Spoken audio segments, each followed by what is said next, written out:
Біз мемлекетті онша көп құрметтей қадірлей алмаймыз. Дәурен өткен шалды жамандағаннан шықпайды. Кейбір қазақтар мен не болса да орыс болып қалам деп балдарын орыс мектебіне жіберіп алды. Қызық жері қазақтар емес, қазақ еместер сақтайды. Димашты әлемге бекер шығартып жоқ. Біздің тіл өлмейді, ең ежелгі адамзаттың тілі қазақ тілі. Ресей империясын құрған Ноғай мен Қазақтан шыққан ақсүйектер ертең Ресейді талайтын болса, бізге жақсы бола ма болмайды. Мысалға, Абайдың толық адамы идеология ғой, идея ғой. Міне сол дайын ұлттың идеясы ол. Бізді сырттан біреу жақсылап тұрып жіппен ұстап отырған сияқты. Мүмкін рас шығар. Ол маңызды. Жоқ, Ресей емес. Шын айтайын ба, мен орыстарға деген өкпем қазір жоқ.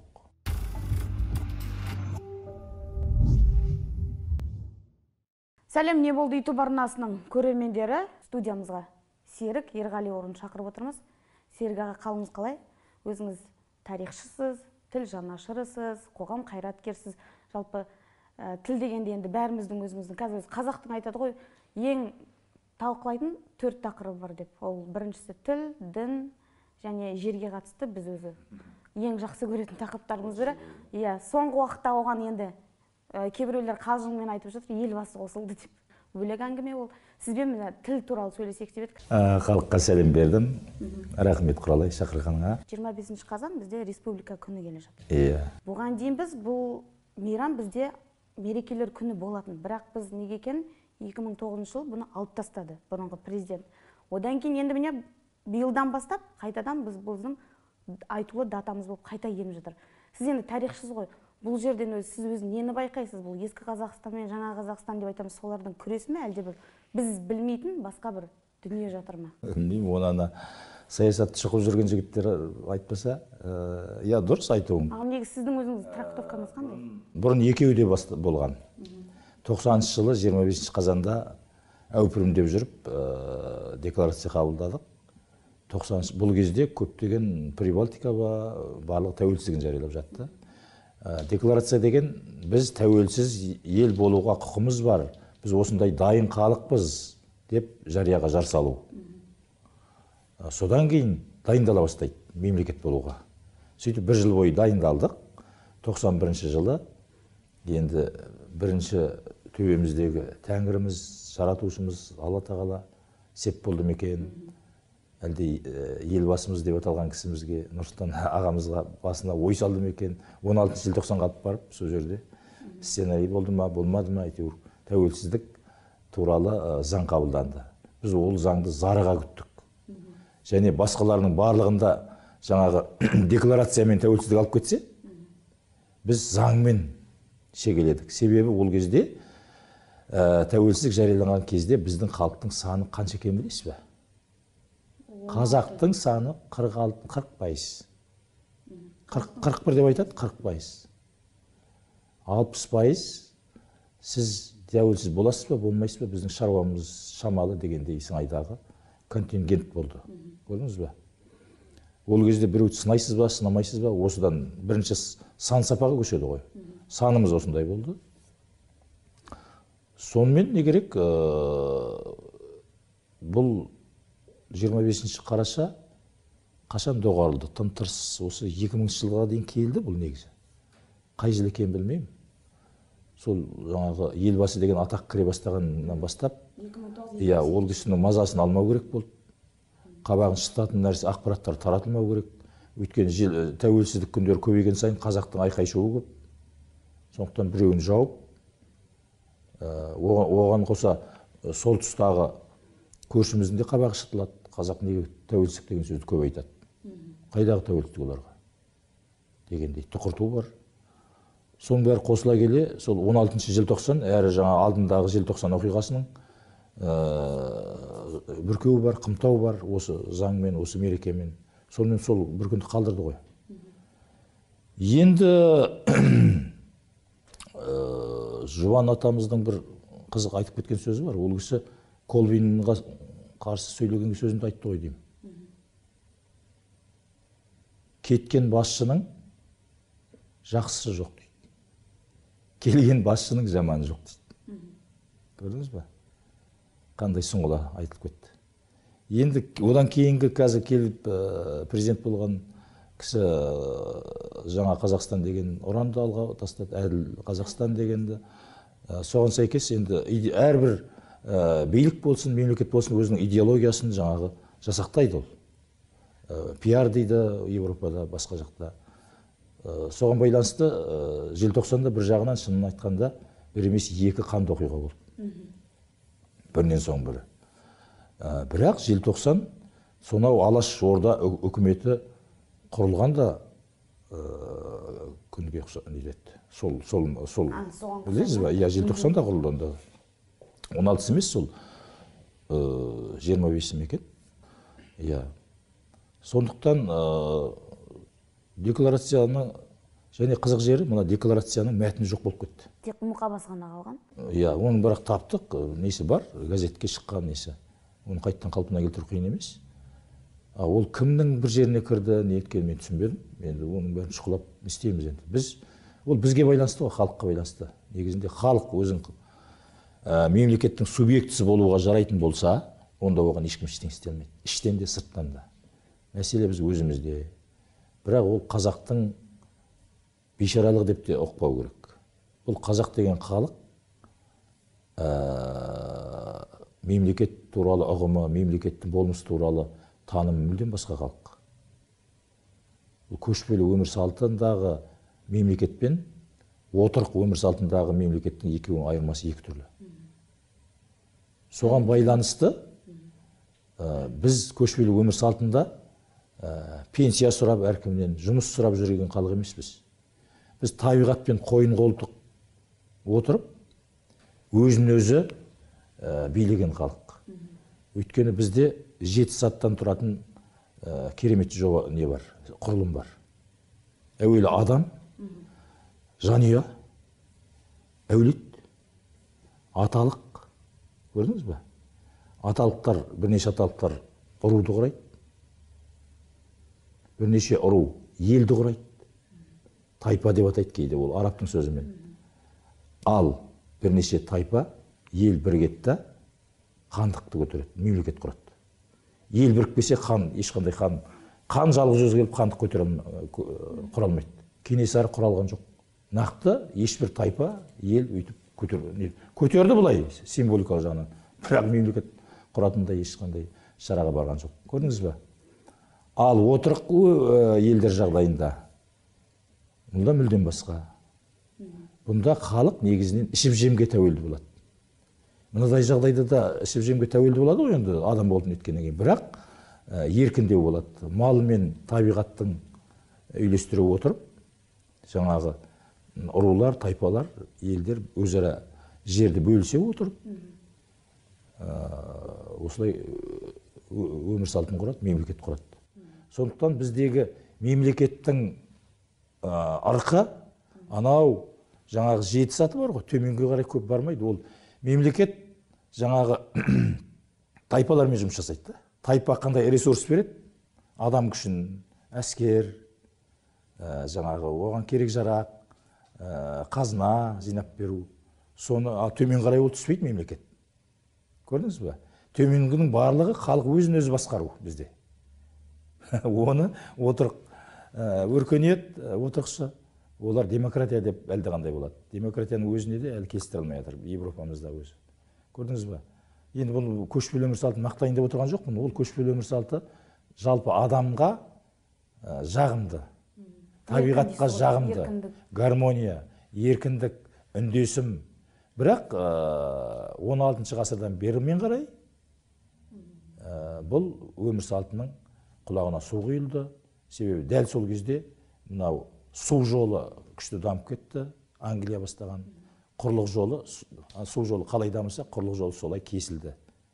Жібек жолы деп аталатын Евразияның барлық үлкен магистралдық жолы қырқылды, бөлшектелді, хандықтарға кетті, әрбір империялардың қолында кетті. Сөйтіп, бірегей дүниежүзіндегі алып мемлекеттік құрылым сынау болды. Сол үшін ғой қаны теңіздің жағасында. Міне сол мемлекеттік санаға үйренген қазақтың қанындағы мемлекетке деген жаңағыдай көзқарас әлі күнге дейін келе жатыр.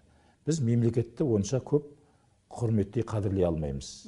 Әлі күнге дейін. Иә, себебі жаңағы айттым, мемлекет бізге аса, біздің көшпелі өмір салтында аса көп тікелей жанама болмаса тікелей жаңағы несі жоқ.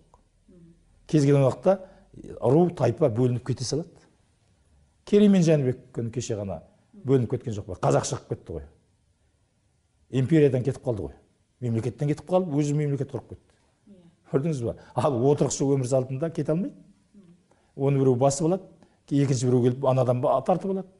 Ал қазір біз қадірлейміз бе мемлекеттің құндылығын? Қазір енді мына Алаш қайраткерлері, Алаш партиясы, Алаш орда үкіметін құрып, Алаш ұранын көкке көтерген кезде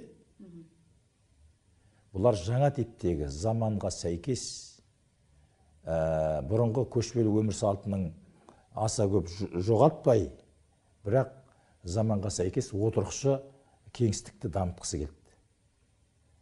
Бұндай өмір салтын кешіп жатқан әлемде бір ғана ел бар, Жапония деген.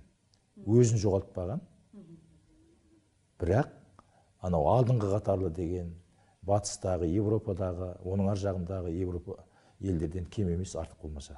Бірақ өзін өзі ұстап отыр, мысалға. Барынша көрдіңіз бе? Міне осыны Алаш орда алдына мақсат етіп қойды. Және олар істейтін еді оны. Істейтін еді. Шіркінай бір 10 жыл қолында болғанда біз ешкімге әл бермей кететін едік. Бірақ 10 айда отыра алмадылар, отырғызған жоқ. Өйткені бұл мына біздің орталық Азияның аумағы, бұл әлемдік тартыстың аймағы. Қазір де солай. Анау Нұрсұлтан ағамызды кінәлаймыз әрине. Бірақ ол кісі енді мемлекеттің жаңа тұрпаттағы қалыптастырды, қолынан келгенін істеді. Бірақ оның да қолынан мына нағыз өз деңгейіндегі тәуелсіз мемлекет қалыптастыру келе алмады. Оған берген жоқ қолына. Жалпы елбасына біз қашан өзінің шын бағасы берілуі мүмкін, оған қанша уақыт керек деп ойлайсыз? Елбасына өзінің шын бағасын беру үшін мына сол кісі басқарған кездегі стереотиптен арылу керек. Сонда еркін оймен, еркін санамен бағалау керек, сараптау керек. Мен, сен, ол сол кісінің 30 жылында өмір сүрдік, қалыптасып қалың ғой сен мысалға. Бізде сен баға бере алмайсың. Объектив жоқ, бере алмайсың. Оны бір келесі ұрпақ береді. Сондықтан қазір, дәл қазіргі кезде енді оны жамандап, оның істегенін бәрін жоққа шығарғанмен, одан бізге пайда бола ма, болмай ма? Оны білмеймін. Бізге қазіргі пайда не керек? Не істеуіміз керек? Біз мына мемлекетті, әйтеуір ол 30 жыл отырғанда президент болды ғой, бәріміз мойындадық қой. Мойындамасақ неге кетіп қалмадың? Керей Жәнібек болып неге бөліп кетіп қалмадың? Болмаса неге шығынып айға кетіп қалмадық? Отырдың ғой осы мемлекетте. Кешіріңіз, онда сен соны мойындағаның. 10 жерден оппозиция бол. Ол кісі президент болғанда жамандаған адам біреуін мен бірде-бір мемлекет қызметке жолатқан жоқ содан кейін. Соңғы қызметім Мұхтар Шахановқа көмекші болғаным. Мен деген парламентте енді көмекші болдым, парламенттің аппаратында істедім ғой. Сол кезде марқұм Алтынбек Сәрсенбаевтың газеті болды ғой, Жас Алаш, қазір енді ағасы басқарады мысалы. Оның бас редакторы Қорғасбек Жүсіпбек болды. Солар мені тілші қылып алды да, аптасына кемінде 1-2 мақала жазамын да тұрамын. Бірінші бетке батты етіп суретімен басады, мен айтам, ана суретімді баспасаңдаршы, бір айда берсең, ұятты ғой енді. Және сол кезде, қазір біз мысалы жылап көрсеміз, парламенттің ішінде анау киоскілер бар ғой, газет сататын. Сонда оппозицияның республика газеті сатылады, Жас Алаш сатылады, Дат сатылады. Соның ішінде жүреді менің мақалам. Мен өзім бюджеттен айлық алып отырмын, депутаттың көмекшісімін, сол жүйені өзім жамандап отырмын, таршылдатып. Өйткені рұқсат берді. Енді еркіндік болды. Ол қалай болды, ол басқа әңгіме. Көрдіңіз ба? Бірақ ол енді ұзаққа барған жоқ. Мен бүкіл архивімді ұрлап кетті. Қоятын жерім болмағасын, сол кабинетке қойғанмын, мұғаңның. Үптеп кетті, мысалы. Мырзатай Жолдасбековтың соңғы сұхбатын көрдіңіз бе? Көре Қазір ел алмадым. талқылап жатқан. Көре алмадым. Енді ол кісі енді кезінде бірден Ол бір кісі. мақтаған кісі ғой. Иә. Қазір енді Не деп жер жатыр? жеберіне жетіп, Назарбаевты енді жамандап Енді отыр. әркімнің өз Ол шаруасы. кісінің жасына қарап кешірім жасауға бола ма, әлде жоқ бұл бір заманның талабы деп қарауымыз керек па? Ол кісі кезінде солай мақтады, қазір енді басқа жаққа жығылып жатыр. Көптеген кісілерде біздің халқымыздың мүшелерінде мына кеңестік, большевиктік психологиялық қысымның табы қалып қояды. Одан шыға алмайды. Яғни жүйені сол кезде мақтау. Сол, бар болса мақтайды, ал кеткен бойда жаңа Жұбан атамыздың айтқанындай, кеткен басшының жақсы жоқ болып шыға келеді. Ол кеңестен қалған қалдық па, жоқ әлде біздің кеңестің бізге бойымызға сіңірген қазақ емес. Кеңестің бойымызға сіңірген психологиясы, жан дүниесі сондай. Ол бір адамды ғана жаманда, ой, ана адам сүйдепті, дұрыс емес қой дей алмайсың. 80% сондай бізде. Өтірік мақтаймыз ба? Иә. Кейде шын мақтаймыз, бірақ жаның қысылған кезде ана шын мақтағаннан жиреніп шығуы мүмкін. Мынау жаның сатқын. Сатқындық тәрбиеледі бізде. 70 жыл бойы бізді сатқын қылды. Мысалға біздің қысымда болмаған қазақтар бар ғой. Олардың психологиясы мүлдем басқа ғой. Қазір олар бізге кіргеннен кейін, мысалы Қытайдан келген қазақтар бақылап жүрем мен. Қазір олар икемделіп кетіпті. Моңғолиядан келгендер де біраз сынған өзі. Ол қоймайды. Бұл деген қоймайды. Мына бір анекдотта бір не бар ғой, мысал. Бұл қазақтың өзі айтты ғой. Бір қарын майға бір құмалақ салып жіберсең, сондай нәрсе ғой. Ол сондай кеңістікті тәрбиеледі, сондай психологияны, сондай өзіне халық жасады. Бәрін қырып тастады, қуды, қалғанынан өзіне совет халқын жасады.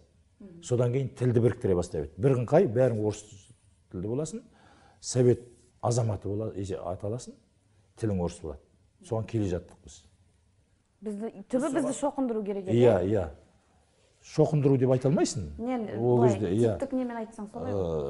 Бір халық жасау. Жалпы идеологияның бәріне тән нәрсе. Мына Қызыл империяның өзінің қызыл идеологиясы бар, оның қызыл көсемі бар, қызыл пайғамбары бар. Сол сияқты діндер де сондай. Қай дін басқа дінді жақсы көріп немесе соның несін, өз кеңістігін, өзінің бәрін жаулап, оны тазартқысы келеді тұрады. Бұл адамның өзінің сондай несіне тән, қабылдау қабілетіне тән сондай идеологиялық қалыптасады психология. Бірақ көшпелі өмір салтында біздің санамыз өте кең болған. Бұл ғарыштық масштабтағы сана болған. Біздің ана шыдамдылық, басқа, мысалға біз қазақтың түрінің өзі антропологиясын әртүрлі, білесің бе? Бізде негр де бар, бізде европоид та бар, монголоид да бар. Көрдіңіз бе? Жалпы алғанда тураноид деп атаймыз. Бірақ оның бәрі неден? Біздің талай әжелеріміз Африкадан болған, аннан болған, мұннан болған. Яғни біз жатырқамаған қалыппыз, адамзат.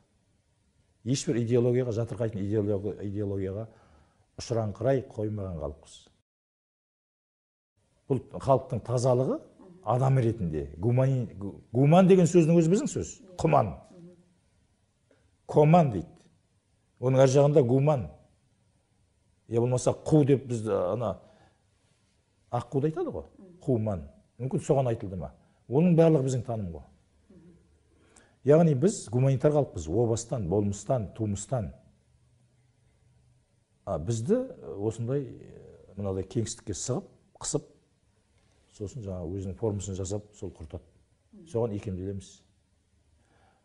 Бұрын деген бала билер болған ғой.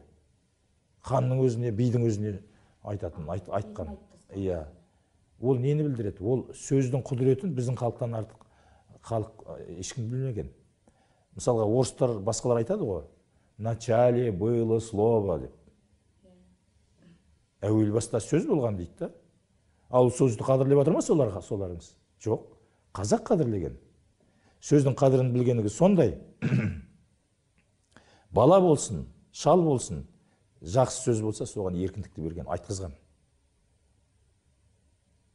Мықтылық сонда. Ал ол айтқан адам аузына келгенін сандалай бермеген. Әйтпесе ол шыға алмайды. бір қадам алға.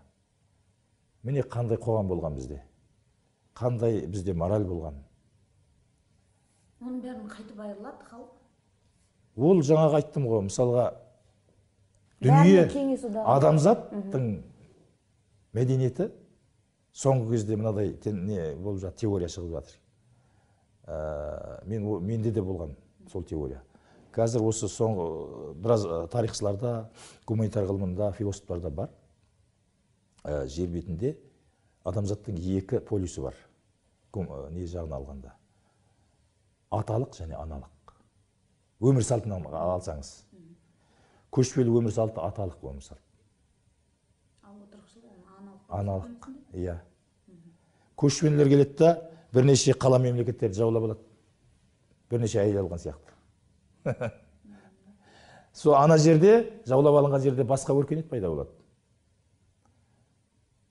Яғни аналық ана о жерде өзінің билігін жасап отыр. Иә. Сосын біздің қазақта соғыс ашып басып алуды қалай деп айтатын білесің ба? Қобыланды барып, қазанды шапты дейді.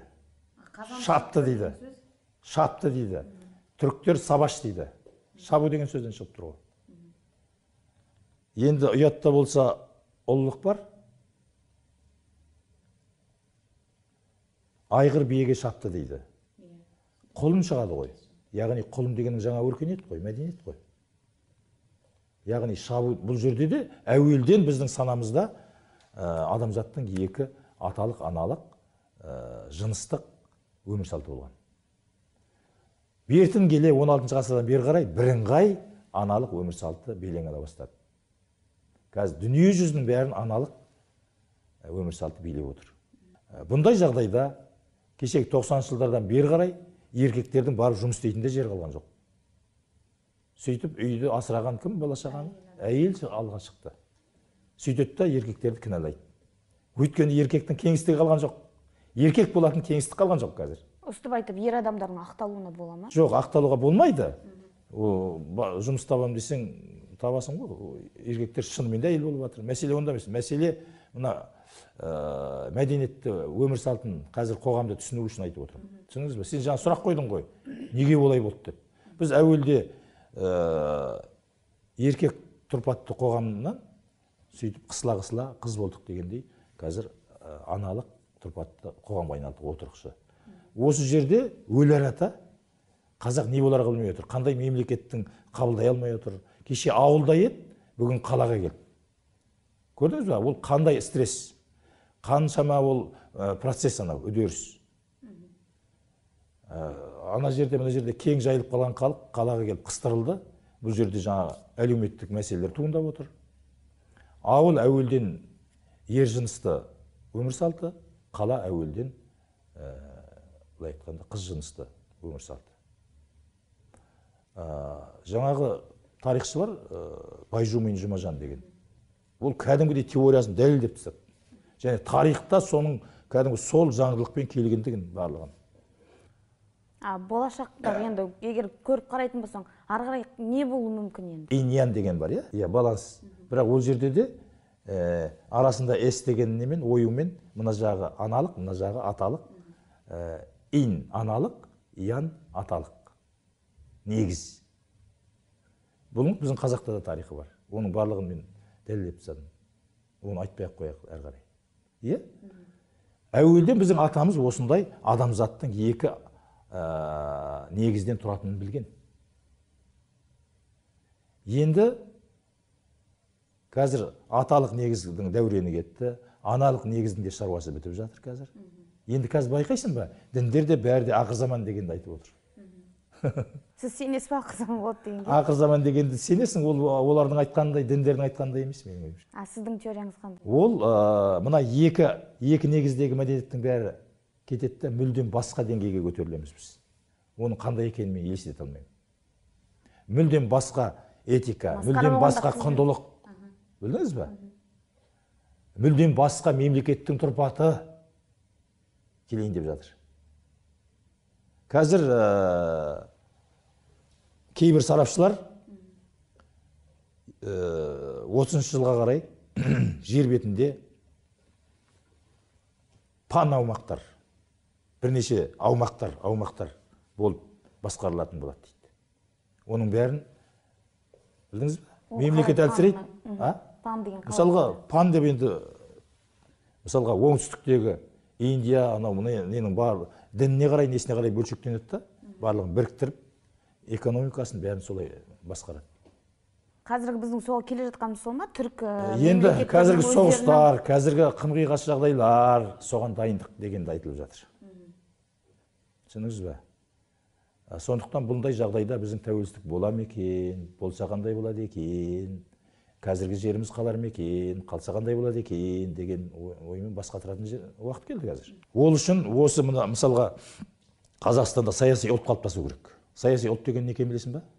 Өзі біз ұлт қалыптасқан жоқпыз ғой әлі? Ол қазақ этноспен ұлт деген шатастырады. Этнос деген сөзіміз бір, дініміз бір, болмысымыз, танымыз бір, ол бір этнос.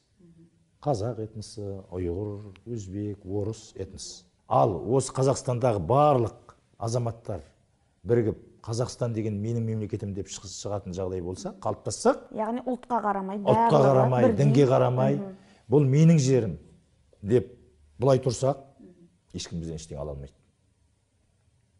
Алса да аз да болады. Сіздің саяси ұлт деп айтып отырғаныңыз? Саяси ұлт деген сол, ол политическая нация дейді. Нация деген сөз сол саяси ұлт дегенде білдіреді. Көрдіңіз бе?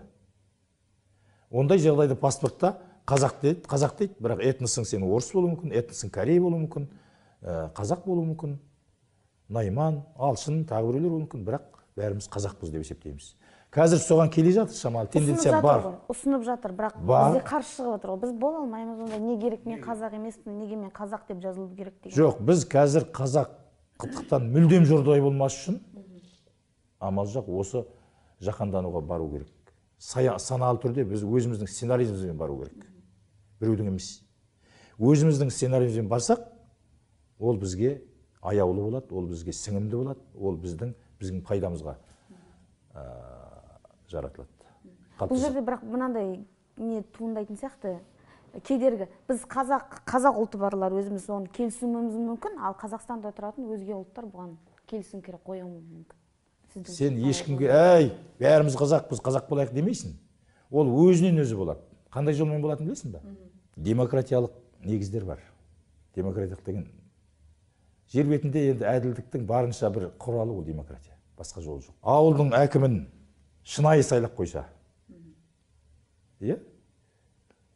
80 қазақ болсын, 20 неміс болсын, ішінен бір мықты неміс болса, соны сайлап қойса, саяси ұлт болудың алды сол. Яғни, саяси ұлт болып қалыптасу үшін, басқалардың осындай болайық, болмайық деген емес, мемлекеттік саясат соған әкелу керек. Яғни, адамдар өзін емін-еркін сезіну керек, ұлтынан ештеңесіне қарамай.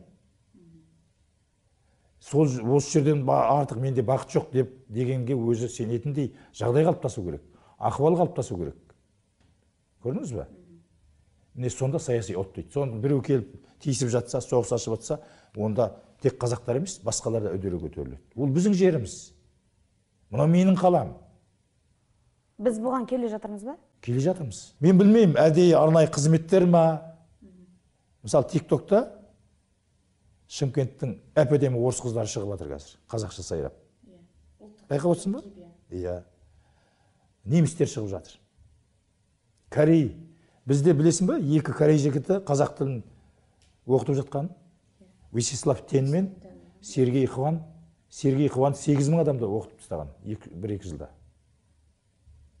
Қазақ тілін өзі қазақша білмеген. Сергей Хван корей емес, қазақ. Ұруы корей. Ұруы корей. Оған қазір санасы бар адамдар келе жатыр соған. Олар саяси ұлттың екенін біледі. Міне осы жерде қазақтар өзінің төмендігін көрсетпеу керек. Кейбір қазақтар, мен не болса да орыспын, орыс болып қалам деп, балдарын орыс мектебіне сүйреп жатыр. Яғни қазір жер бетінде ығыр-жығыр жағдай болып жатыр. Көрдіңіз бе? Бұл өтпелі дәуір. Осы жерде қалай аман қаламыз дегенді басқа тұруымыз керек. Осындай әңгіме аптасына кемінде 1 рет, 2 рет, 5 рет болу керек. Жаңағыдай үлкен кісілер дәурені өткен шалды жамандағаннан ештеңе шықпайды. Біз енді қазіргі 30 жылда не істедік, не істемедік, соны қорыта келіп, енді не істеу керек, болашақта не істейміз, қандай ел боламыз, адам боламыз, мемлекет боламыз, соның картинасын жасауымыз керек. Соған кірісу керек. Біз бұған жастар дайындай алмай жатқан сияқтымыз, өйткені сіз екеміз Алматыдағы қазақ қыз бар ғой, мен қазақ тілі, менің мәмбеттердің тілі, мен қазақша сөйлемеймін деген қыздың кейсін талқылап көрейікші, бәлкім естідіңіз ба, естімедіңіз ба? Жап-жас қыз солай айтып отыр. Мысалы, біз жастарды егер соған тәрбиелейтін болсақ, мұндайлар көп қой бізде. Тағы да айтамын. Бір қатары мен қазақ болғым келмейді дейді. Қазақ деген ол этносты шатастырып отыр. Этнос. Біз саяси ұлттың моделін оған көрсете алмай отырмыз. Мемлекет істей алмай отыр оны. Егер де ана жерде бір әкім орыс тілді біреу сайланып кетіп, 3 айдан кейін болмайды екен деп қазақша үйреніп жатса, не саяси ұлттың несі болып шыға келеді. Әлгі қыз 3 жылдан кейін басқаша сайрауы мүмкін. Оған анау-мынау деп қарап керек жоқ.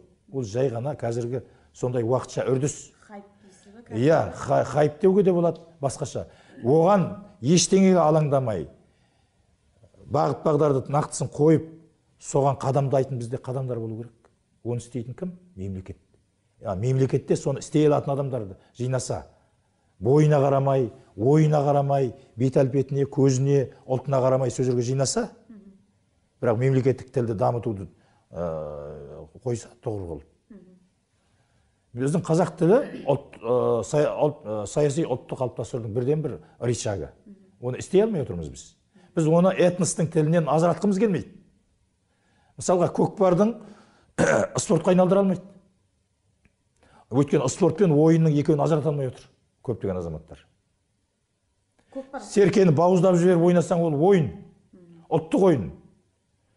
Ал оның орнына басқа бірдеңе жасап, ереже жасап, киім-кешегін жасап, ол спорт. Ол адамзаттық құндылық. Алдындағы ойын, ол ұлттық, этностық құндылық. Біз этностық психолог ойлаудан, этностық құндылықтан бас тартпайынша, оны кеңейтпейінше мемлекеттік деңгейге мемлекетті дамыта алмаймыз. Ал енді бұны жасау үшін мемлекетте кімдер отыр? Ол үшін қолынан келетін ойы бар, сойы бар, тегі бар адамдарға жол ашылу керек. Ол үшін демократиялық құндылықтар керек. Ол үшін ерік-жігер керек. Ол үшін билеушілерде мықтылық керек. Бізде ерік-жігер жоқ. Білмеймін, бар шығар, кім біледі. Мүмкін оны басқа бір күштер тартып отқан шығар. Асықпайық. Біз балаң халықпыз. Біздің орта жасымыз 35-тің жақпыз жағы. Жалпы бүкіл қазақтың. 40-қа жете қойған жоқпыз. Енді ол да кәдімгі ой тоқтатқан жас қой ол да. Ой тоқтатқан жоқ. Біз көп нәрсені көрген жоқпыз біздің халық. Кеше ауылдан шықтық. Ауыл дегенің советтік ауыл. Бізде тәуелсіз Қазақстанның да өз ауылы жоқ. Өз ауылының тұрпатын әлі жасаған жоқ. Кешегі ауыл деп жылап сықтап жүргеніміз, ауылға барып сағынамыз. Советтік ауыл, оны совет жасап берді бізге. Олмен келісем, иә. Тәуелсіздік Қазақстанның ауылы қайда? Өзінің ауылы қайда? Интернеті бар. Ауданмен тең тұратын, бірақ отар-отар қойы бар. Жерінің барлығы бар. Аумағы 2 сиыр 5 ешкіге жер табылмай отыр қазір ауылдың адамдары. Қашып балдарының бәрі қалада қаңғып жүр. Көрдіңіз бе? Яғни біз этностық деңгеймендегі әлеуметтік мәселені шығарып алдық, соны қоздырып отырмыз, әлеуметтік мәселе содан шығып отыр өзі.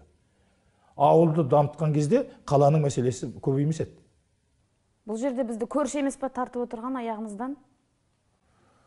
Ол сыртқы күш әр уақытта баланс сақтау үшін екі күш, қарама-қарсы күш ылғи да Ньютонның заңы сияқты. Ол дұрыс нәрсе. Ал енді сен баланс жасайтын ішкі күшің қайда? Ішкі күшті не қоспайсың? Бар ғой. Істеуге болады ғой. Болады. Сіз ішкі күш деп нақты нені айтасыз? Қазақтың өзінің потенциалын мемлекеттің қалыптастыруға, демократияны қалыптастыруға, ашық қоғам, азаматтық қоғамды қалыптастырсаң, сыртқы күшке төтеп бересің. Бізде қазақта идеология бар ма, ұлттық идеология, сіздіңше? Ұлттық идеология көбімізде жоқ деп айтады. Ұлттық идеологиядан керек емес. Ұлттық идеология деген ұлттық саясат құру. Сол идея. Ең басты қазір актуаль, ең өзекті, маңызды тақырып саяси ұлт құру. Американский мечта сияқты керек қой. Иә, сондай болу керек, иә. Олар құрды. Көрдіңіз бе? арман деп. Сөйтіп қазақтардың барлығы Американың арманына кіріп кетіп жатыр қазір. Солай ма? Ал енді бізді қазақты шын айтқанда жан жақтан бақылап отыр, қызығып отыр, аңдып отыр. Бір ғана Димаштың өзінің дүниеге шығуы не деп ойлайсың? Үлкен проект, жоба. Жоғары жақтың проектісі. Жаратушының проектісі. Биліктің де проектісі емес па ол? Жоқ. Проекті ол тамағына әпес жасап әнші болған жоқ. Жоқ, соны пайдаланып жасап отырған. Жоқ. Димаш жаратқанның проектісі. Соны пайдалана алмай отыр Қазақстан. Димаш басқа жақта жүр, Қазақстан басқа жақта жүр. Бірақ қазақтанып жүр ғой бәрібір. Ол Димаш істеп жатқан. Ал сен Қазақстаның не істеп отыр? Наурызда әкесін танытып, Димашта келіп бір нағыз Наурыздың келбетін көрсетші. Мысалға, тікелей эфирмен дүниеге жіберші. Қазақтың қандай екен, қалай мерекелей алатын, болмысының қандай екен, киімінің қандай екен, дәмінің қандай екен, оның психологиясының, оның өнерінің қандай екен, оның спортының қандай екен. Бәрі қызғатта миллиондап келеді турист болып. Турист деген ақша.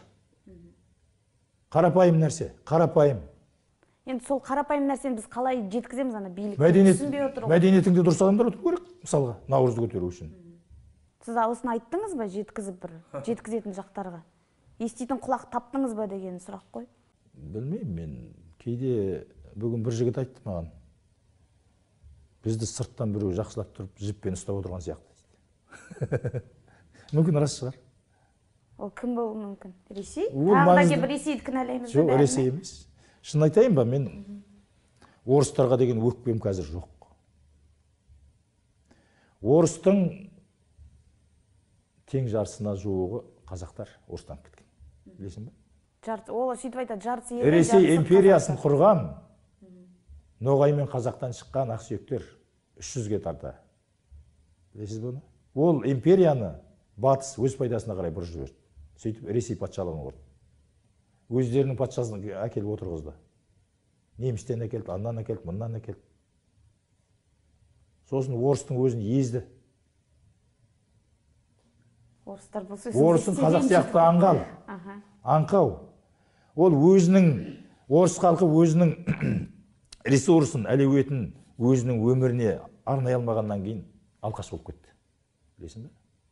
Алқаш қылды соны, сол қалыпты. Өздері келсе ма бұнымен? Келіспей қойсын, менің ойым солай. Ал қазір енді мынандай күшке олар қайдан жетіп отыр деген қандай күш?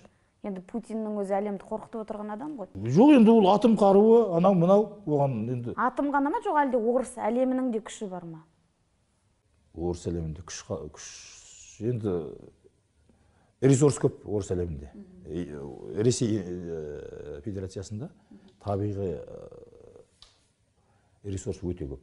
Суда, қара суға дейін көп мұнда. Соның есебінен, байлықтың есебінен мықты әрине. Ертең Ресейді талайтын болса, бізге жақсы бола ма екен, болмай ма екен, білмеймін. Біз әрбірден кейін Ресей қайда екен, баяғыда солай болып еді деп мөңіреп кетпесек болар еді. Көрсіміз жақсы еді деп та? Ресейге қарсы тұратын ішкі факторды күшейту керек болды.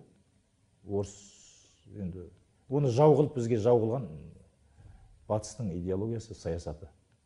Солай жау қылды, бізді қырғызды.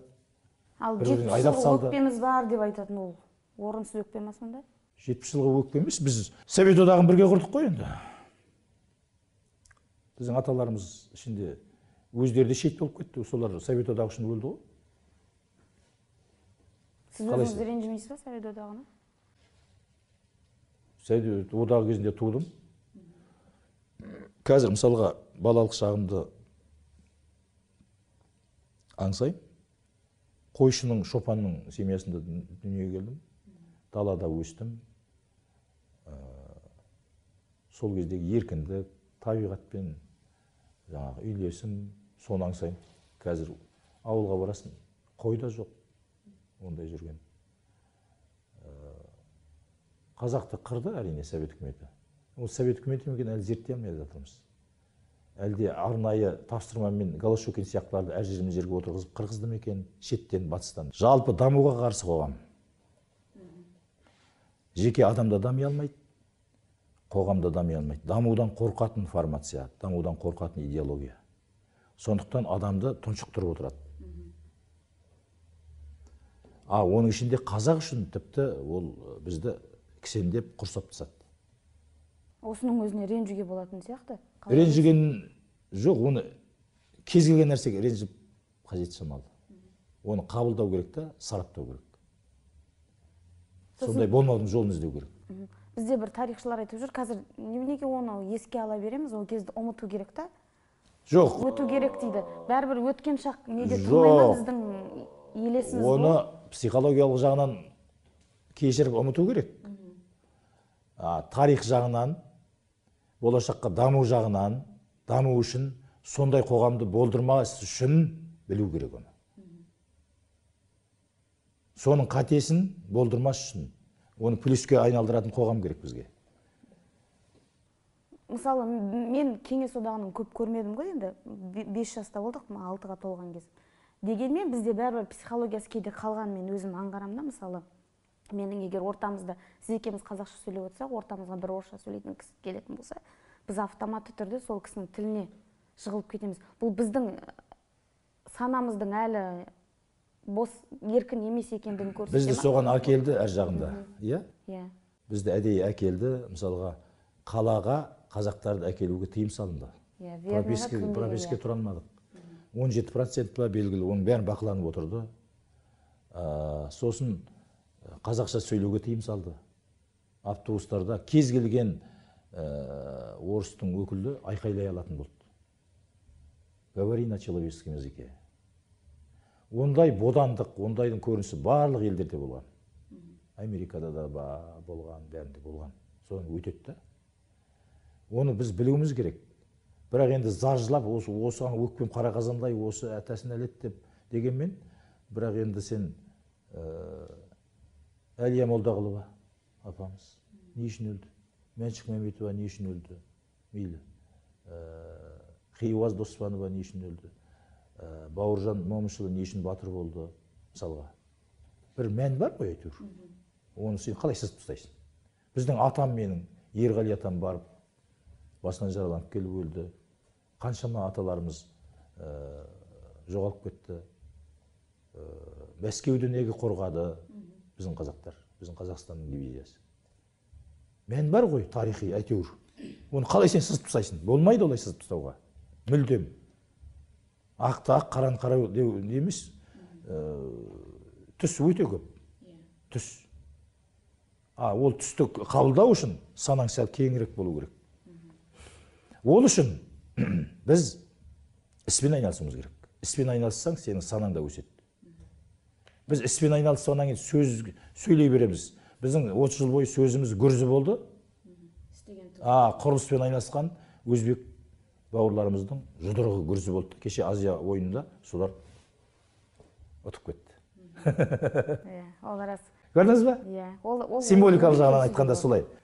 Сондықтан халықты, қазақты іске жұмылдыратын тағы бір ұлттық идея керек, идеология керек. Көктен алып керек жоқ, анау, мынау деп. Мысалға, Абайдың толық адамы идеология ғой. Идея ғой. Міне сол дайын ұлттың идеясы ғой. Алда іс қазір. Ол үшін не істеу керек? Ол үшін әрбір қазақтың жұмыс істей білетін қабілетін сен жол аш, мемлекетсің ғой. Қыруар ақша, мысалға, әрбір әкімдікте жыл сайын бір 5 миллионнан грант берген болады. Оны бір алса 100 адам, 200 адам алады, оны да акиматтың айналасындағылардың таныстар. Мысалға. Неге әрбір 25-тен 35-ке дейінгі жастар 5 миллион, 10 миллионды алып, өзінің ісін бастайтындай грант болмасқа? 1 миллионнан бастамасқа? Неге соны бермеске? Неге соларды соған оқытпасқа? Неге 17-ге келген бала әр қарай бір істі бастауға дайын болмасқа? Неге соны біз орта мектепте үйретпейміз? Неге басын Пифагормен қатырамыз? Мен математикпін, қызыл дипломда. Ең әуелгі мамандығы математик мен. Қайт журналист болып кеттіңіз? Өзім ішімде журналист, ішімде гуманитарлық отыр. Бірақ менің ойымды дамытқан математика. Білдіңіз бе? Енді орыс тілінің жағдайына келейікші. Жалпы біз орыс тілінен кейінгі қашанғы қазақ осылай жүре береміз. Сіздіңше тіл қай кезде өледі? Жалпы тіл қай кезде өледі? Біздің тіл өлмейді. Тілдер өлуге, адам сияқты тірілуге, жаңасы пайда болуға құқылы адам болғасын. Қазақ тілі адамзаттың ортақ құндылығы. Бұл әуел бастан келе жатыр.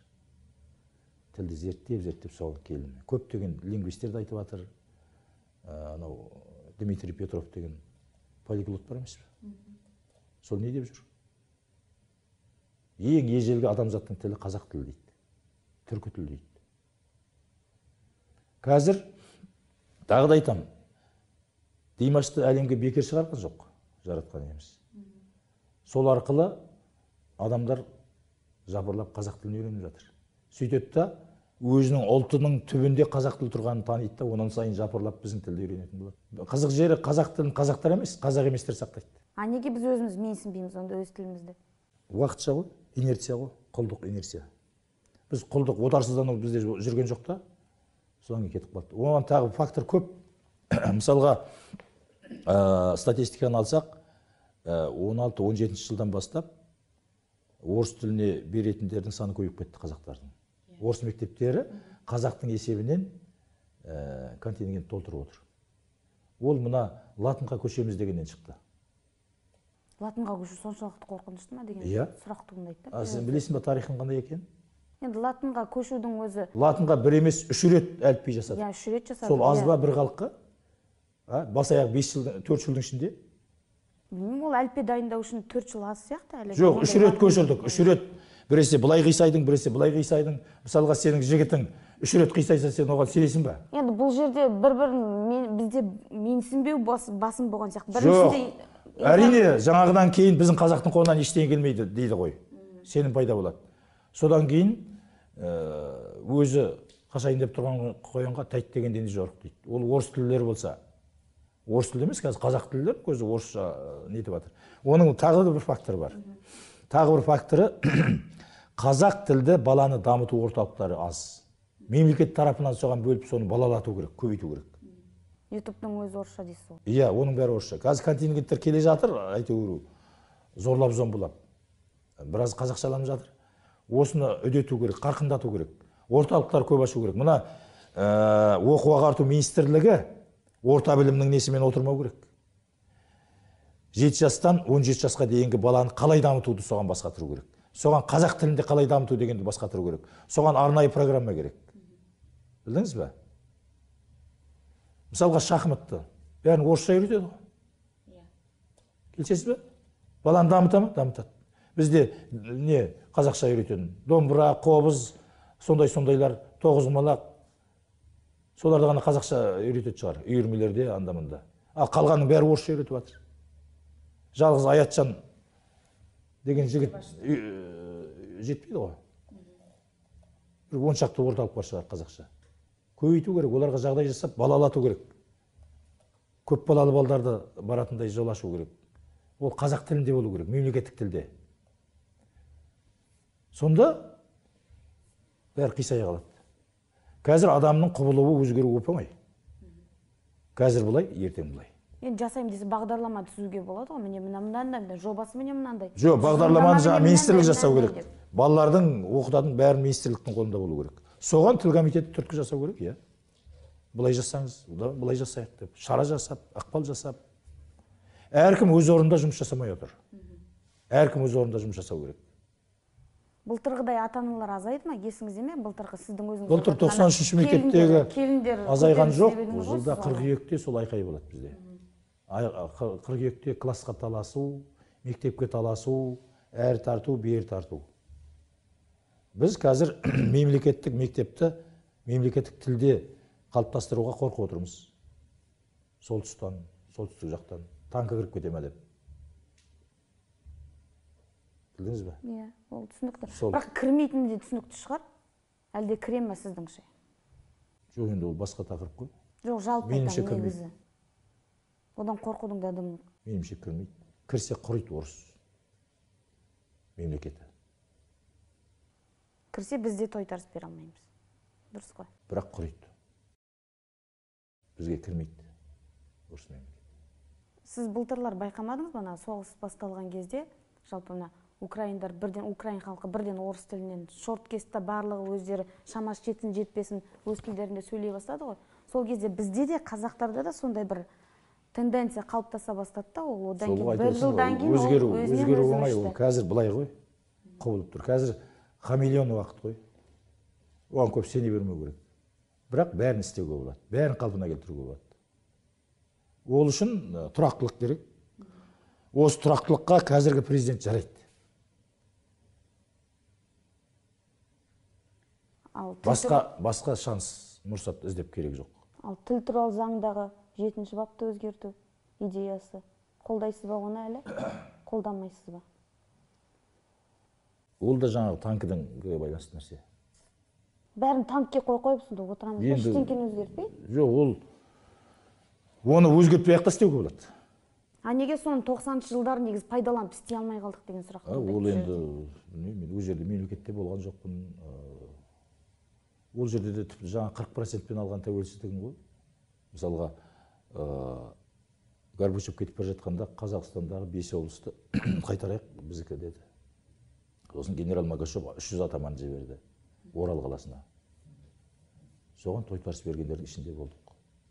Сонымен әйтеуір біріне бірі септесіп, жеріміз қалды. Сол кезде оп-оңай мына осы Астанадан кетіп қалатын еді. Астанада қанша қазақ бар сен? Сол кездегі 5 облыс қай облыстар еді? 5 облыс қай облыстар еді? 5-тен де көбі кетіп қалады ғой. Өскеменнен бері қарай тартсаң, Қарағандың да кетеді. Мына жақта солтүстіктің Екібастан кетеді, Оралдың жартысы кетеді.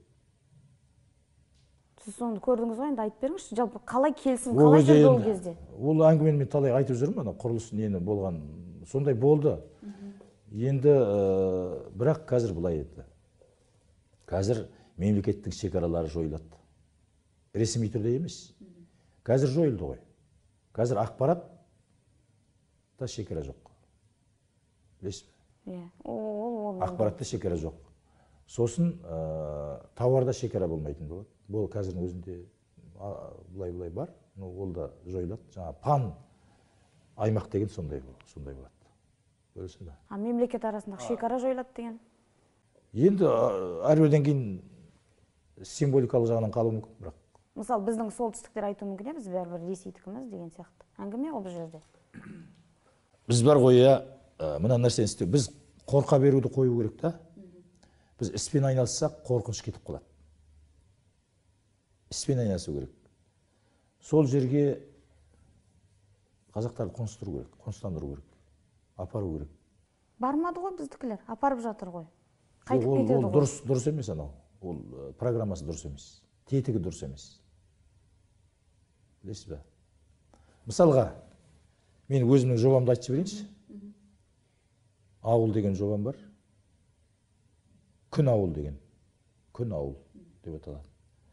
Мысалға, солтүстіктегі бірнеше ауылды алда коммуникацияны тартып, бәрін жасады. Ол жерге сен қандастар, шетелдің қазақтарын деме. Үйді арзанға сат. Жұмысы тұрсын мына жақта, қора-қора малы, несі бәрі. Вақтымен баратын қойы болсын. Бағатын. Барады ғой жастар, адамдар барады оған. Қазір қаладан шаршады көп.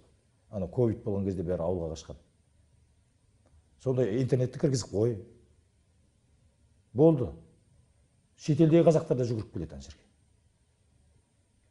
Мысалға, шетелдегі қазаққа жерді сат арзанына.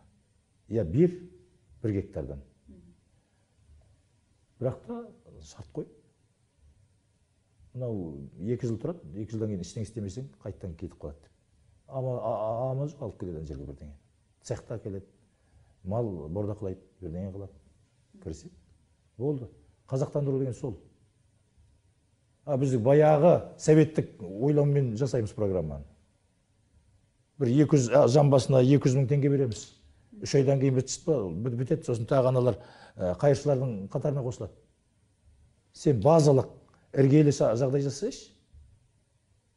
Бұл бағдарламаны негізі орындаушылар орындай атырмаған жоқ па? Оның барлығына әйтпесе жақсы жоба ғой. Оның барлығына құралай мемлекеттік жүйе сәйкес емес. Біздің мемлекеттік жүйе ондай жасауға қабілет жоқ. Қазір мемлекеттік жүйені мүлдем өзгерту керек. Білесің бе? Мүлдем реформа керек. Саяси реформа керек. Саяси реформаға тойған жоқпыз өзі. Жасалған жоқ саяси реформа. Саяси реформа сымақ қана болды. Реформа мен реформа сымақты ажырату керек. Ал сіз саяси реформа деп мүлдем парламенттің өзгеруін, жалпы сенат мен мәжілістің өзгеруін, әкімдердің өзгеруін бәрін есептейсіз, е? Оны түгел таратуда істей қоймайды ау соңғы жеті. Түгел қылмай-ақ қой, бірте-бірте жаса болды. Оп-оңай жасалады. 3 жылдың ішінде 1 жылы мынау, 2 жылы мынау, 3 жылы мынау. Тоқаев соны бірте-бірте жасап келе жатқан жоқ па? Білмеймін, жасап келе жатыр. Нәтижесі болса көрейік. Сіз 7 жылдан кейін Қазақстанды қандай көресіз? Айта алмаймын. Себебі айту үшін спидометр болуың керек, қаншамен келе жатыр мына машина.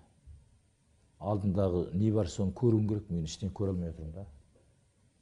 Я жол мынаның бәрі жабылған. Терезе жоқ, машинамен келе жатырмыз.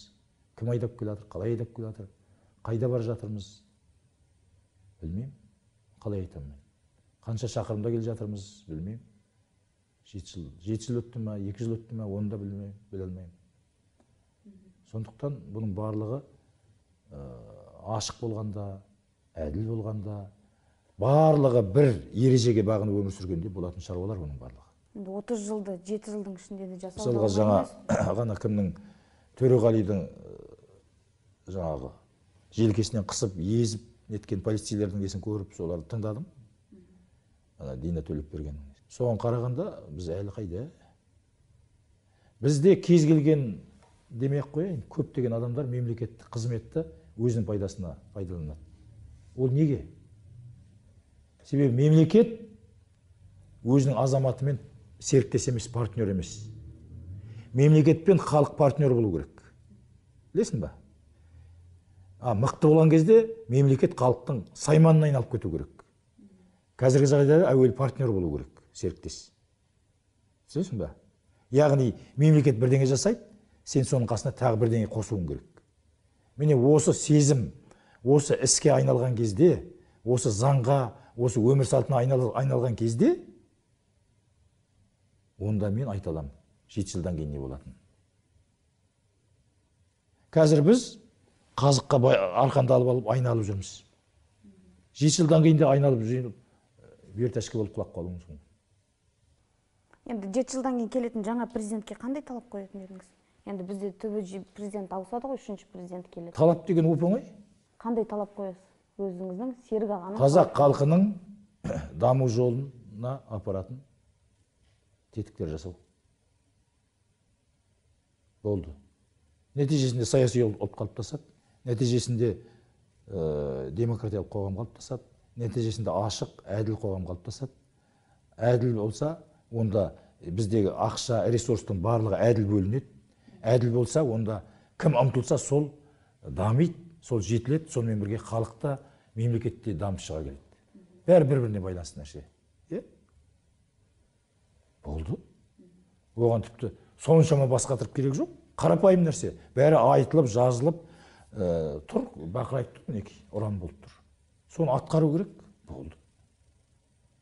Қолынан келмесе, ақылмандарды жина қасыңа, іс келетіндерді жина, соларға істет, пәрмен бер. Болды. Өткенде бір спикерім айтады, бізде халықты тыңдататын ақсақалдар институты жоқ дейді. Ақсақалдар қайдан болады? Егер біздің қоғамда әр адамның өзінің орны қалған жоқ. Адамның құндылығы түсіп кетті. Ақсақал қайдан болады? Негесін? Ақсақал қай кезде болған білесің ба? Ақсақал азда болса адамның құны адам ретінде болғанда ақсақал қалыптасты. Балабазыр қоғамда ақсақал қайдан жүреді? Оны мазақтаса, таяғын тартып алып басынан қойып қалатын ұрпақ өсіп жатсақ, қайдағы құндылық болады? Түсіндің ба? Яғни халық пен мемлекет серіктес болған кезде адамның құндылығы артып, ақсақал өзінің ақсақалдық орнына тұрады. Қыздар өзінің қыздық деңгейінде, жігіттер жігіттік деңгейінде, әркім өз орнында болады. болды. Сіз Абайдың толық адамын қалай түсінесіз? Абайдың толық адамы әркім өзінің қабілетін ашып, өзінің жетілу жолына түсетін адам ғой. Қазіргі дәуірде болады енді әркім өзін дамытуға болады әрине. Бірақ оңай емес. Рахмет Серік аға, онда сіз келгеніңізге, Жақсы. сұхбат бергеніңізге. Рахмет. Не болды көрермендері? Осы аптадағы сұхбатымыз міне осындай. Біздің арнаға қосылып, лайықты десеңіздер, лайықты басып, пікір жазыңыздар.